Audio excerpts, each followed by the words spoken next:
멸공. 안녕하세요, 우짜라고입니다. 지금 대한민국 대통령실에서 벌어지고 있는 인사 대이동, 단순한 업무 조정일까요? 아닙니다. 이건 보언 인사죠. 단순한 보언도 아닙니다. 이재명 대통령 본인이 법정에 서야 했던 바로 그 대북 송금 사건과 공직선거법 위반 사건의 변호인들이 줄줄이 청와대 요직에 들어섰습니다. 이쯤 되면 그냥 보언이 아니라 함구용 인사, 입막음용 인사, 더 나아가서 자신의 죄를 은폐하기 위한 내부 결속 인사라고 부를 수밖에 없습니다. 지금 청와대는 법률가들의 쉼터가 아니라 범죄 방어 네트워크로 재구성되는 중입니다. 6월 14일 우짜라고의 정치라디오 시작하겠습니다. 가장 충격적인 건 민정수석실입니다. 원래 민정수석실은 대통령 주변의 불법을 감시하고 비리를 견제하는 역할을 하던 조직이었습니다. 대통령의 손발을 묶는 구조적 안전장치였던 것이죠. 그런데 이재명 대통령이 집권하고 나서 이 자리를 자신의 사건을 맡았던 변호인들로 도배를 했습니다. 견제는 사라지고 호위만 남았습니다. 민정수석 오광수, 대구지검장 출신이지만 쌍방울 대북 송금 사건의 안부수 변호인단에 이름을 올렸던 인물입니다. 검찰 출신이지만 현 정부 들어 중립적이지 않다는 평가를 받고 있습니다. 민정비서관 후보로 내정된 이태영 변호사, 이 사람은 말 그대로 이재명 변호인단의 핵심이었습니다. 대북 송금뿐 아니라 위정교사, 백현동, 선거법 위반까지 전부 맡았던 인물입니다. 청와대는 이제 방어인단 본부가 됐죠.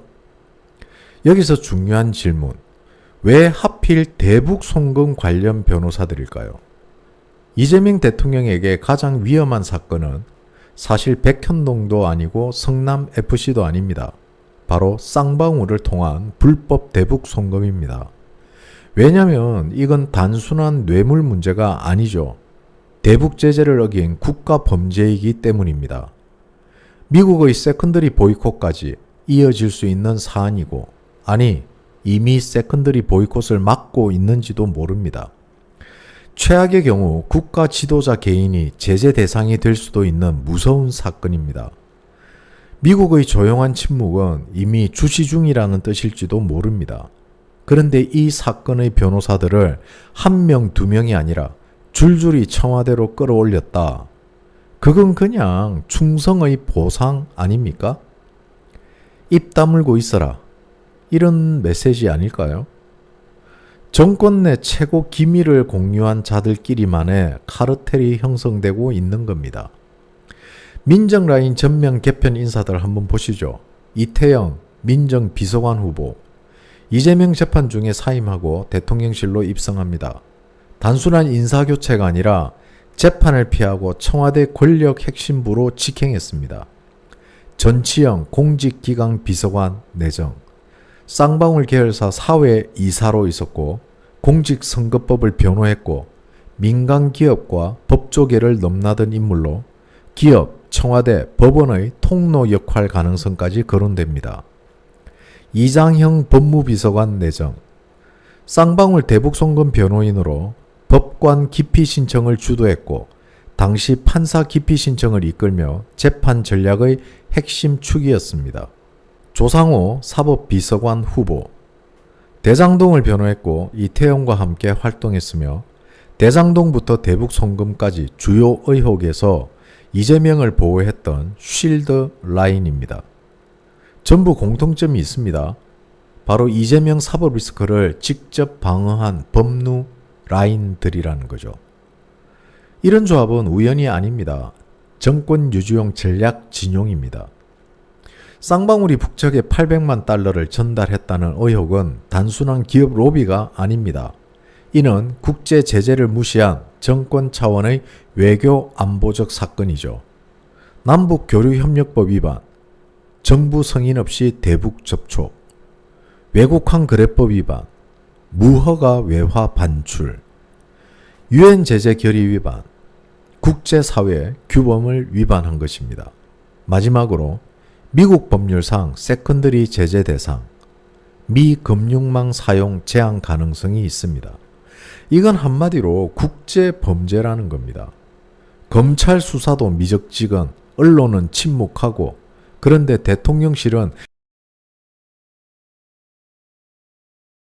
이 사건에 가담했던 변호사들로 도배되고 있습니다.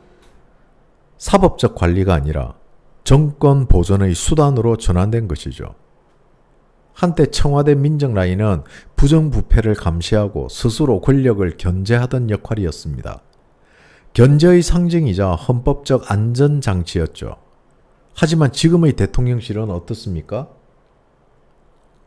자신의 범죄를 변호했던 인물들로 재편한 범죄 방어실입니다. 불리한 수사는 사전 차단하고 불리한 판결은 법원 내부 라인을 통해 사후 통제하려는 흔적이 엿보입니다. 그들이 앞으로 할 일은 이재명 대통령의 범죄가 터지지 않도록 관리하는 것이죠. 그것뿐입니다. 국민을 위한 민정이 아니라 이재명 사단을 위한 방패가 되어버렸다는 겁니다. 이런 걸 두고 우리는 독재라고 하죠.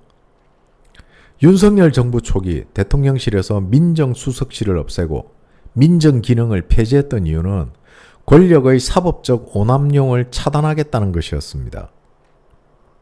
그것은 시스템의 독립성을 보장하겠다는 선언이었죠. 하지만 이재명 정권은 이걸 되살렸고 그 기능을 권력 보호용 방탄용으로 다시 구성했습니다. 지금의 청와대는 검찰도 법원도 아닌 정치적 방탄 요새로 기능하고 있다는 거죠. 심지어 대법원 헌법재판소까지 자신의 사람들로 채워넣고 있다는 우려까지 나오고 있습니다. 사법 카르텔이 현실이 되고 있는 거죠. 이재명 대통령의 이번 인사는 단순한 감사의 인사가 아닙니다. 자신의 목숨줄을 쥐고 있는 사건들에 대해 함구할 수 있는 사람들만 추려서 대통령직 요직에 박아넣은 것입니다. 정권의 본질이 드러난 것이죠. 증거인멸 가능성? 이미 구조적으로 조성이 됐습니다. 사법방해 우려? 민정라인 전체가 이재명 변호사면 누구도 막을 수 없습니다. 정치적 책임? 이젠 물을 사람도 견제할 구조도 없습니다. 이번 인사는 대한민국 사법정의가 어떻게 무너지고 있는지를 상징적으로 보여줍니다. 이래도 가만히 보고만 있을 겁니까? 아직도 집에서 징징거리기만 하실 겁니까? 미래의 주인공, 젊은 용사들과 함께 해 주십시오. 멸공